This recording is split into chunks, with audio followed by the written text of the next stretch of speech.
Bismillahirrahmanirrahim. Assalamualaikum warahmatullahi wabarakatuh. InsyaAllah saya akan memulakan pembentangan bagi kumpulan kami, iaitu Syekh Yusuf Al-Qaradawi. Baiklah, untuk pengetahuan semua, di dalam dunia kontemporari ini diiringi dengan gelombang kebangkitan Islam di seluruh dunia, membaca karya-karya beliau merupakan satu tuntutan intelektual. Hal ini disebabkan kehebatan dan keikhlasan pemikiran beliau dapat ditelusuri dan dirasai oleh setiap penulisnya. Setelah membaca buku terkini beliau, iaitu Taurah Sya'ab atau Kebangkitan Rakyat, dalam kedua-dua versi bahasa Arab dan terjemahannya, ia seumpama melengkapkan bukti dan fatwa betapa Yusuf Al-Qaradawi boleh digelar sebagai mujaddid dan ulama rakyat. Antara buku yang menyentuh pemikiran beliau adalah Ahmad asal bertajuk Yusuf Al-Qaradawi wa Masirah Kamsim Amman fi Da'wah Ilallah. Selain itu Muhammad Majhub Ulama wa Mufakirum Araftuhum dan juga Al-Qaradawi Fakihan. Termasuk juga beberapa kertas iaitu oleh Abdul Mu'im Abu Al-Futuh bertajuk Al-Qaradawi Nazir Al-Madrasah Al-Ikhwaniyah dan Salahuddin. Dan akhir sekali, At-Ta'win Al-Ilmi wa Al-Fikri li Qaradawi. Kita beralih pula kepada latar belakang Yusuf Al-Qaradawi. Okey, nama sebenar Yusuf Al-Qaradawi ini adalah Yusuf bin Abdullah bin Ali bin Yusuf. Beliau lebih dikenali sebagai Yusuf Al-Qaradawi. Al-Qaradawi ini nama keluarga lah. Ia dinisbahkan kepada perkampungan Al-Qaradah. Yusuf Al-Qaradawi telah dilahirkan di desa Syafat At-Turab, Mahalla Al-Quba, Gharbiyah, Mesir pada tanggal 9 September 1926 bersamaan dengan 1344 Hijrah. Okey, bapa beliau telah meninggal dunia ketika beliau masih lagi kanak-kanak dan berusia sekitar 2 tahun. Ketika beliau di peringkat sanawi iaitu pendidikan menengah, ibunya pula telah meninggal dunia dan beliau telah dipelihara oleh bapa saudaranya iaitu Ahmad. Yusuf Al-Qaradawi ini melalui pelbagai cabaran di dalam kehidupannya sejak kecil lagi, telah kehilangan ayahandanya dan juga bondanya. Beliau tidak menikmatilah kehidupan yang mewah sebab suasana keluarga bersama bapa saudaranya ni mendidik beliau dengan didikan agama, termasuk bi'ah kampungnya yang mementingkan ilmu dan amalan agama berjaya membentuk peribadi dan aspirasi Islam dalam diri beliau. Yusuf Al-Qaradawi mendapat pendidikan awal di Kutab Pendidikan Agama sejak berumur 5 tahun dan madrasah Islamiyah ketika beliau berusia 7 tahun. Sebelum usia beliau mencapai 10 tahun, beliau berjaya menghafal Al-Quran sepenuhnya, termasuk menghafal kitab At-Tufat serta menguasai ilmu tajwid. Oleh kerana keluar biasaan kebolehan dan bakat yang dimiliki oleh Yusuf Al-Qaradawi, beliau telah digelar sebagai Syekh Yusuf ketika berumur 10 tahun lagi dan telah dilantik menjadi imam. Beliau kemudian menyambung pengajiannya di Ma'had Rendah Tanta iaitu Madrasah Ibtidaiyah selama 4 tahun dan di Madrasah Sanawiyah selama 5 tahun. Semenjak kecil lagi, Yusuf Al-Qaradawi ini sangat bercita-cita untuk menuntut di Universiti Al-Azhar dan cita-citanya telah tercapai apabila beliau telah melanjutkan pengajian di Fakulti Usuluddin Universiti Al-Azhar pada tahun 1952 sehingga 1953. Beliau telah terpilih sebagai pelajar terbaik secara keseluruhan. Beliau kemudian mengambil pengkhususan di Fakulti Bahasa Arab dan memperolehi ijazah sarjana dan diploma pendidikan dengan pangkat kelas pertama. Beliau juga memperolehi diploma Bahasa Arab dan Sastra daripada Akademi Kajian Bahasa Arab Tinggi. Pada tahun 1960, beliau telah menamatkan pengajian di peringkat ijazah tinggi di Fakulti Usuluddin di dalam bidang tafsir dan hadis. Oleh kerana keadaan politik Mesir yang cukup gawat selama beberapa tahun, beliau terpaksa menangguhkan pengajian Dr. Falsafah selama 13 tahun dan akhirnya pada tahun 1973 beliau telah berjaya memperolehi ijazah Dr. Falsafah iaitu PhD dengan kepujian melalui tesisnya yang bertajuk Fiqh Al-Zakat. Fiqh Al-Zakat ataupun ensiklopedia zakat ini dianggap sebagai sumbangan terpenting dalam aspek zakat pada abad ini. Antara guru-guru beliau adalah Syekh Hamid Abu Zuwaid, Syekh Ali Khalil, Syekh Hasan Al-Banna, Ustaz Al-Bahi Al-Khuli, Syekh Mahmud Al-Daftar, Syekh Al-Manufi, Syekh Sayyid Sabiq, Syekh Mukhtar Budari, Syekh Muhammad Al-Ghazali, Syekh Muhammad Mutawalli Al-Sya'rawi, Syekh Muhammad Abdul Rahman Al-Bisar. Mengapa Yusuf Al-Qaradawi dikatakan sebagai ilmuwan hebat? Hal ini kerana beliau merupakan ilmuwan yang menguasai pelbagai cabang ilmu.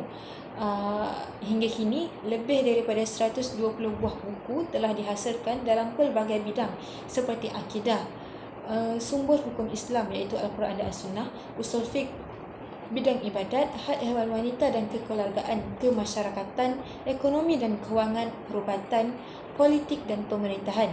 Walaupun beliau teramat sibuk dengan jadual harian, diceritakan bahawa beliau selalu menghabiskan waktunya sehingga 14 jam sehari di perpustakaan di rumah beliau untuk menelaah dan menulis. Beliau bukan sahaja menghasilkan penulisan akademik yang berkualiti tinggi dan menjadi rujukan utama ilmuwan, tetapi menyumbangkan pelbagai makalah di dalam majalah dan akhbar harian di peringkat antarabangsa. Antara buku-buku tulisan yang hampir kesemuanya telah diterjemah adalah Fiqh Zakat. Yang keduanya, Fiqh Memahami Keutamaan. Yang ketiga, Bagaimana Berinteraksi dengan As-Sunnah. Yang keempat, Fiqh Kenegaraan. Yang kelima, Harakah Islamiyah, satu tuntutan kebangunan Islam di antara tantangan dan ekstremisme. Yang keenam, Kritik dan Saran untuk para da'i pasang surut gerakan Islam. Yang ketujuh, Detik-detik masa dalam kehidupan Muslim, dan banyak lagi. Di antara kelebihan dan keunikan Yusuf Al-Qaradawi ini berbanding ulama yang lain adalah beliau turut memasukkan elemen-elemen kesusasteraan di dalam penulisan dan karya seperti syair-syair yang bermutu tinggi yang sudah pasti menarik minat ramai untuk membaca karya-karya beliau. Baiklah, untuk slide yang seterusnya adalah sumbangan dan pengiktirafan Yusuf Al-Qaradawi. Sebagaimana yang kita tahu, Yusuf Al-Qaradawi adalah public intelektual yang menghabiskan banyak waktunya untuk berdamping dengan masyarakat. Selain itu, beliau juga memberikan kuliah dan khutbah di masjid, menjadi imam, menjadi pengetua mahad agama serta pengasas kuliah pendidikan dan pengajian Islam di universiti. Beliau juga malah memberikan sumbangan dalam menentukan isi kandungan dan sukatan pengajian di pendidikan di Qatar. Selain itu, beliau juga terlibat dalam pelbagai aktiviti kebajikan dan kemasyarakatan. Beliau juga merupakan seorang pendakwah dan juga tokoh gerakan yang hebat. Malah kesibukan dan pengorbanan dan sumbangan beliau menjadikan Yusuf Al-Qaradawi sentiasa dihormati dan dihargai oleh sebahagian besar umat Islam di seluruh dunia. Oleh itu, tidak hairanlah beliau dipilih untuk mengimamkan solat jenazah Abu Al-Maududi, seorang lagi ulama rakyat yang dihadiri oleh lebih sejuta jemaah di Pakistan. Seterusnya, beliau juga merupakan seorang pendakwah dan juga tokoh gerakan yang hebat. Keistimewaan ini membezakan beliau dengan barisan ulama lain kerana ciri-ciri keilmuan dan kesarjanaan dengan gerakan Islam yang sebati dengannya. Seterusnya, beliau juga melibatkan diri dengan Al-Ikhwan Al-Muslimun sejak di peringkat sekolah menengah. Beliau juga sangat komited dengan aktiviti dan inisiatif dakwah dan program televisyen beliau seperti Nurwa Hidayah, Al-Syairah wa Al-Hayah dan Huda Al-Islam yang mendapat sambutan jutaan umat Islam di seluruh dunia. Beliau juga mengasaskan laman sesawang iaitu Islam Online yang kini antara laman yang paling terkenal di dunia mengenai dakwah Islam. Selain itu, dilaporkan juga bahawa beliau telah mendermakan keseluruhan hadiah anugerah Dubai pada tahun 2001 yang diterima sebanyak 1 juta dirham kepada projek Islam Online dan Yayasan Orang Buta yang juga ditubuhkan olehnya. Pengiktirafan dan ketokohan beliau juga diakui oleh ramai ulama dan pemikir terkemuka seperti Muhammad Al-Ghazali yang juga gurunya, Abu Hasan Al-Nadwi, Mustafa Al-Zaka, Tariq Basri dan Taha Jabir Al-Wani. Sebagai ulama yang dihormati dan disegani, beliau mempunyai pengalaman yang sangat luas dalam pentadbiran dan pendidikan. Antara jawatan yang pernah disandang oleh beliau adalah penyelia hal ehwal di Kementerian Wakaf dan Jabatan Kebudayaan Islam Al-Azhar, pengasas dan dekan Fakulti Syariah dan Pengajian Islam Universiti Qatar pada tahun 1977 hingga 1990.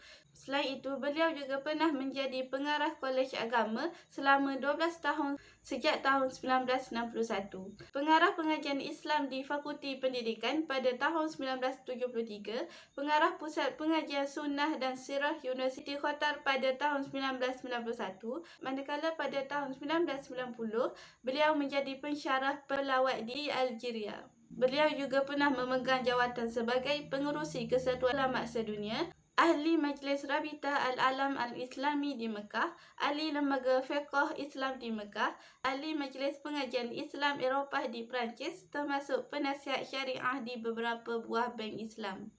Di samping itu juga, sumbangan beliau mendapat pengiktirafan di seluruh dunia dan ini dapat dilihat melalui pelbagai anugerah yang diterimanya, seperti Anugerah Ekonomi Islam Bank Pembangunan Islam pada tahun 1411, Anugerah Antarabangsa Raja Faisal dalam bidang pengajian Islam pada tahun 1413 bersama dengan Syed Sabiq, Anugerah Kecemerlangan Sarjana Universiti Islam Antarabangsa Malaysia pada tahun 1996, Anugerah Sultan Hassan Al-Bolkiah Sultan Brunei dalam bidang fiqh pada tahun 1997, Anugerah Sultan Al-Uwais Emiria Arab Bersatu pada tahun 1999 dan akhir sekali Anugerah Antarabangsa Dubai pada tahun 2000 dan Anugerah Tokoh Ma'al Hijrah pada tahun 2009.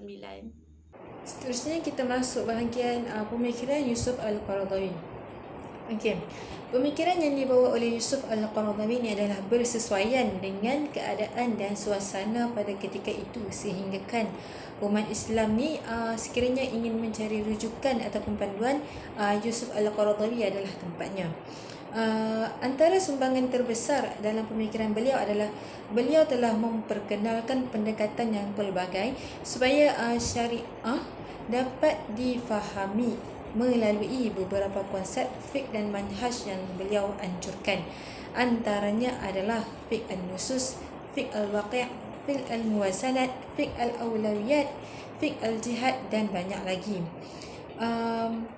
Pemikiran Yusuf Al-Qaradawi ini telah tersebar ke seluruh dunia dan ianya telah memberi impak yang sangat bagus dalam membantu sesiapa sahaja yang ingin memahami Islam dengan mendalam dan berkesan. So, konsep fiqh dan manhaj ini bukanlah sesuatu benda yang baru dan asing dalam Islam, tetapi cara pembawaan oleh Yusuf Al-Qaradawi ini telah memberikan nafas yang baru dalam bentuk yang boleh dikatakan lebih segar bagi sesiapa sahaja yang ingin memahami Islam dengan lebih dekat. Okey, contohnya dari segi fiqh al-maqasid asy-syariah, yang mana ianya adalah hikmah-hikmah yang menjadi tujuan ditetapkan hukum yang telah disyariatkan oleh Allah kepada hamba-hambanya. Beberapa buku mengenai maqasid asy-syariah yang telah beliau hasilkan sebagai salah satu usaha kesinambungan usaha fuqaha terdahulu adalah antaranya Al-Ghazali, Asy-Syatibi dan juga Ibnu Ashur. Di dalam karya beliau yang berjudul Dirasat fi al-Maqasid asy-Syariah, beliau telah memberikan penekanan dan perhatian dari pelbagai sudut seperti nilai sosial, keadilan, ukhuwah, kebebasan dan juga maruah. Pemikiran beliau terhadap konsep ini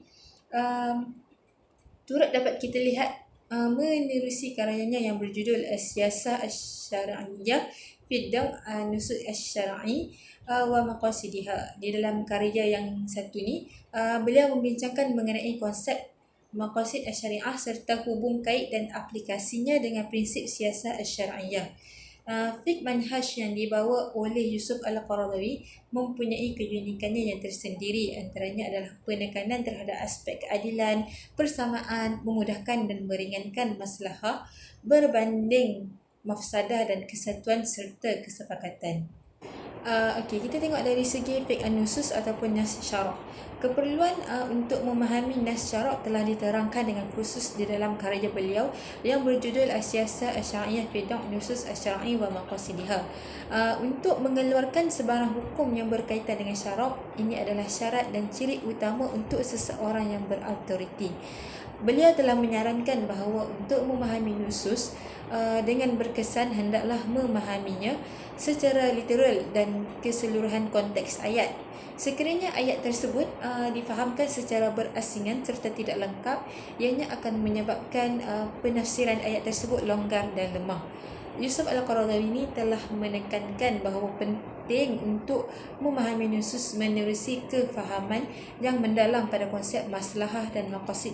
Beliau turut memberi pandangan bahawa betapa pentingnya untuk membezakan antara ibadah dan muamalat, yang mana aspek muamalat aplikasi maqasid hendaklah diberikan perhatian yang sewajarnya. Okey, seterusnya di dalam Fiqh Al-Awlawiyat pula, berdasarkan buku yang telah dikarang oleh beliau, Fi Fiqh Al-Awlawiyat, yang dirasah jadi dah bidang Al-Quran wa Sunnah, merujuk Fiqh Al-Awlawiyat sebagai kefahaman untuk menetapkan sesuatu pada martabatnya, tidak mengkemudiankan apa yang perlu didahulukan atau mendahulukan apa yang berhak dikemudiankan, tidak mengecilkan perkara yang besar atau membesarkan perkara yang kecil.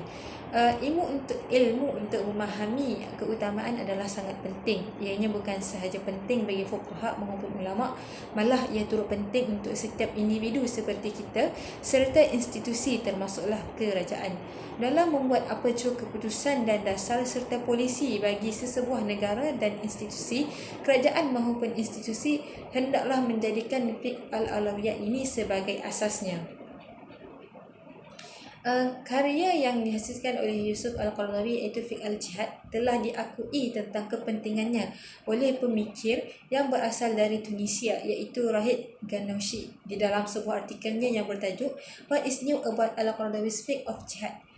Beliau berpendapat bahawa karya ini sebagai sebuah ensiklopedia jihad yang semua sepatutnya memilikinya serta memahaminya. Konsep jihad, konsep keamanan, objektif jihad, pembahagian dan bentuk jihad, serta akhlak serta etika akan lebih dapat difahami dengan lebih mendalam melalui Fiqh Al-Jihad ini. Akan tetapi persepsi yang diberikan oleh dunia barat kepada Yusuf Al-Qaradawi adalah mereka melabelkan beliau sebagai seorang pengganas, seorang ekstremis keras dan sebagainya, walhal beliau sebenarnya merupakan seorang insan yang amat mencintai keamanan. Hal ini kita dapat lihat melalui fatwa beliau mengenai peristiwa serangan terhadap World Trade Center yang berlaku di Amerika Syarikat. Beliau telah menegaskan bahawa tindakan merampas pesawat awam untuk dijadikan sebagai alat berperang adalah haram. Islam menjamin kehormatan dan kebebasan manusia serta sama sekali tidak akan menerima konsep matlamat menghalalkan syara. Dari segi Fiqh Al-Wasatiyah pula, karya serta penguasaan ilmu adalah hasil daripada gabungan khazanah fiqh tradisi dan fiqh kontemporari, merupakan antara gaya pendekatan dan pemikiran Yusuf Al-Qaradawi. Beliau tidak hanya melihat kepada satu mazhab sahaja, beliau turut akan memandang mazhab yang lain. Di dalam kitab beliau Manhaj Mu'asir Al-Fatwa, beliau ada mengatakan bahawa membebaskan diri dari fanatik dan taklid merupakan satu penghormatan. Fiqh Al-Wasatiyah ni ataupun fiqh kesederhanaan ini turut dipopularkan melalui pendekatan ini. Pendekatan yang sederhana mengenai apa jua perkara terutamanya berkenaan masalah hukum adalah sangat bersesuaian dan mampu menyelesaikan pelbagai isu individu, masyarakat serta negara.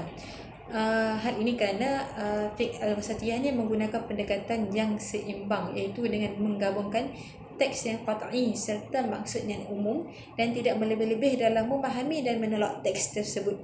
Contoh yang diberikan adalah beliau berpendapat bahawa adalah harus untuk mengucapkan selamat hari Krismas kepada orang yang bukan Islam, tetapi dengan syarat seseorang itu tidak membuat pengakuan atau redha dengan agama mereka.